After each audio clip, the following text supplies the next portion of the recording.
गांव की कहानियां तो आपने सुने ही होंगे, पर कुछ कहानियां सिर्फ कहानियां नहीं होती, वो एक वार्निंग होती है। नागिनी पल्ली के एक कुएं के बारे में सब जानते थे, बच्चों से लेकर बड़ों तक। वहां जाना मना था, पर जितना मना करो बच्चे उतना ही ज्यादा उस चीज की तरफ खींच जाते हैं। मेरे एक सब्सक्राइबर की माँ और उनकी दोस्त भी एक दिन उसी कुएं के पास चली गई। शुरू में सब नॉर्मल लगा, लेकिन फिर एक ठंडी हवा चली, पेड़ों की सरसराहट रुक गई और कुएं के किनारे एक औरत खड़ी नजर आई। काली साड़ी में झुकी हुई थी और उसकी साड़ी में लिपटे हुए जले हुए अंगारे थे, जो उस कपड़े को तो छू रहे थे लेकिन उसको जला नहीं रहे थे। बच्चियां डर के मारे भाग गई, पर असली डर तो कुछ दिनों बाद शुरू हुआ, जब उस कुएं की गहराई से उनका नाम पुकारना शुरू हुआ। शुरू में धीरे से, फिर साफ साफ, और फिर ऐसे नजदीकी से जैसे कोई बिल्कुल तुम्हारे कान के पास खड़ा हो। और जिस लड़की का नाम उस कुएं ने चुना था, वो कुछ ही दिनों बाद इस दुनिया से चली गई, क्योंकि कहा जाता है वो कुआं कभी किसी को बस यूं ही नहीं पुकारता, पहले ही तय कर लेता है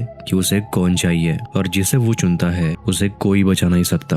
दोस्तों, कहानी में आगे बढ़ने से पहले मैं चाहता हूँ कि आप अपना निकनेम कमेंट बॉक्स में लिखिए। मैं कहानी के लास्ट में बताऊंगा कि मैंने ऐसा क्यों कहा। एनीवे, कहते हैं कुछ जगह उम्र से नहीं अपने राजों से पुरानी होती है, और नागिनी पल्ली गाँव मेरे सब्सक्राइबर की माँ के बचपन का वही गाँव उन जगहों में से था जहाँ हवा भी किसी अनकहे डर की कहानी देती है। गर्मी की छुट्टी आते ही वो छोटी सी लड़की, मेरे सब्सक्राइबर की माँ, अपने सबसे बड़े भाभी के घर चली जाती थी। गांव छोटा था, लेकिन उसके खाली रास्ते, कच्चे आंगन, पुराने नीम के पेड़ और हर शाम दूर से आती बुलबुल की आवाज, सब मिलके एक अजीब सा जादू रच देते थे। बच्चे पूरा दिन खेलते, दौड़ते और अपनी कल्पनाओं में खो जाते। पर उस गांव में एक ऐसी जगह थी जहां कल्पना नहीं, खतरा बसता था। पुराना कुआं। उस कुएं के बारे में गांव के हर बुजुर्ग एक ही बात कहते थे, वहां मत जाओ, वो जगह अच्छी नहीं है। लेकिन बच्चों को जितना रोका जाए उतना ही वो खींचे चले जाते हैं। मेरी सब्सक्राइबर की माँ और उनकी दोस्त भी कुछ ऐसी ही जिज्ञासु लड़कियां थी। एक दोपहर जब घर के बड़े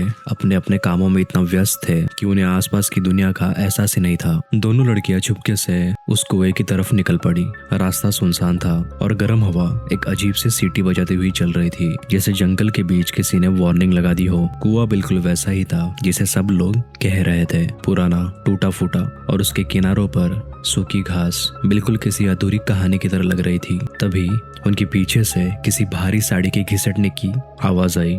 धीरे धीरे मुड़ते ही दोनों के दिल की धड़कन रुक सी गई। वहां एक औरत खड़ी थी, पूरी काली साड़ी में लिपटी थी, चेहरा नीचे झुका हुआ, बाल साड़ी से बाहर निकलकर हवा में हिल रहे थे। उसकी चाल ऐसी थी जैसे वो जमीन को छुए बिना चल रही हो, और उसके हाथ में जलते हुए अंगारों की एक गोटरी थी जो उसकी साड़ी में ही लिपटी हुई थी। मगर अजीब बात, उस साड़ी पर ना कोई छेद था, ना कोई धुआं उठ रहा था। फिर अचानक बिना चेहरा उठाए उसने अपनी बाह आगे बढ़ाई और पूरी गोटरी के अंगारे उनके पैरों के पास फेंक दिए। अंगारे जमीन पर बिखर गए, लेकिन बुझ नहीं रहे थे, बिल्कुल ऐसे जैसे किसी अदृश्य हाथ ने अभी अभी उन्हें पकड़े रखा हो। डर के मारे दोनों लड़कियां चुप हो गई, ना चीख पाई ना हिल पाई, बस जैसे किसी अदृश्य शक्ति ने उनके पैरों को पकड़ रखा हो। फिर कुछ सेकंड बाद दोनों भाग पड़ी, बिना पीछे देखे, तब तक जब तक घर के आंगन में नहीं पहुंचे। उस दिन उन्होंने किसी को कुछ नहीं बताया, बच्चों की तरह सोचा शायद उनकी आंखें उन्हें धोखा दे रही थी। पर नागिनी पल्ली का कुआं कभी धोखा नहीं देता, वो बुलाता है।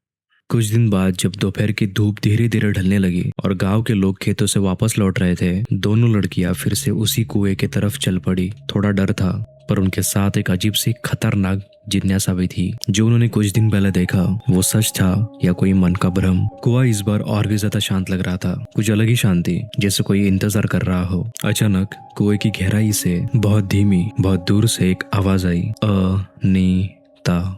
वो नाम जो एक लड़की का ही था। आवाज दोबारा आई, इस बार थोड़ी ज्यादा साफ, थोड़ी पास और थोड़ी जिंदा, अनीता। हवा अचानक ठंडी हो गई, सूरज जैसे बादलों में छुप गया। कुएं की चारों तरफ घूमती हवा एक अजीब सी गंध लेकर आई, गीली मिट्टी और सड़न की मिलती जुलती खुशबू। फिर आवाज एकदम पास से आई, जैसे कोई वास्तव में कुएं के मुहाने पे खड़ा हो। अनीता नाम की आखिरी आवाज इतनी तेज थी कि दोनों लड़कियों के पैरों से जमीन खिसक गई। वो भाग गई, और इस बार पहले से ज्यादा डर के साथ। कुएं की तरफ एक पल भी मुड़कर नहीं देखा, उनकी उतनी हिम्मत ही नहीं हो रही थी। उस रात अनीता, वो लड़की जिसका नाम कुएं से बुलाया जाता था, अचानक तेज बुखार में जलने लगी। उसकी सांसें तेज हो गई, आंखें ऊपर चढ़ने लगी, और वो बार बार एक ही बात दोहरा रही थी, वो मुझे बुला रहा है। कुएं से वही आवाज। परिवार वालों को समझ नहीं आया कि वो किस चीज के बारे में बोल रही है, ये वो कौन है, लेकिन मेरी सब्सक्राइबर की माँ को पता था।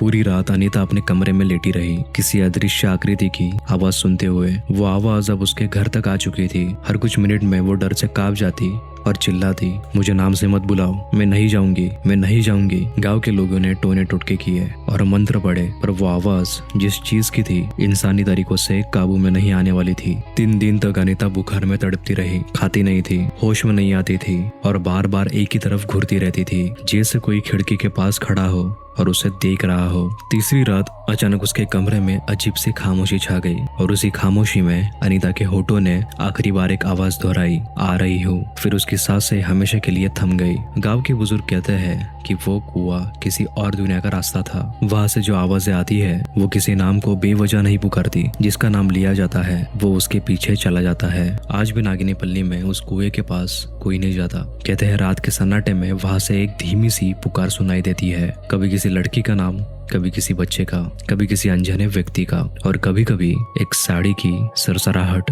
इतना ही नहीं, जिस रास्ते पे 2 लड़कियां वो चल पड़ी थी, जहाँ दोस्ती, डर और वो अजीब सी परछाइयां सामने खड़ी हो गई थी, उसके जैसे ही एक और कहानी भी है। एक ऐसी कहानी जो शुरू होती है एक छोटे से कुमाऊं के गांव में, शादी के रंगों के बीच, और जिसमें छुपा था एक पुराना राज। एक आचरी की कहानी जो सिर्फ उन्हें अपनी बात बताती है, जो सच में हिम्मत रखते हैं अपने दिल और दिमाग दोनों से उस अंधेरे को छूने की। सोचो, रात के गहरे अंधेरे में जब दोस्तों के एक छोटे ग्रुप ने अपने सफर की शुरुआत की, ठंडी हवा, धुंधली रातें और उन राहों पर कहानियों की गुंज, उन्होंने देखा वो अनकही मौजूद की जो ना सिर्फ उनके पीछे छाई थी बल्कि सामने खड़ी थी, और जिसने उनके सपनों को दुनिया की हकीकत से मिला दिया। मैं इस वीडियो को आपको जरूर रिकमेंड करूंगा और अगर आपको ये वीडियो पसंद आई हो तो इस वीडियो को लाइक जरूर करना।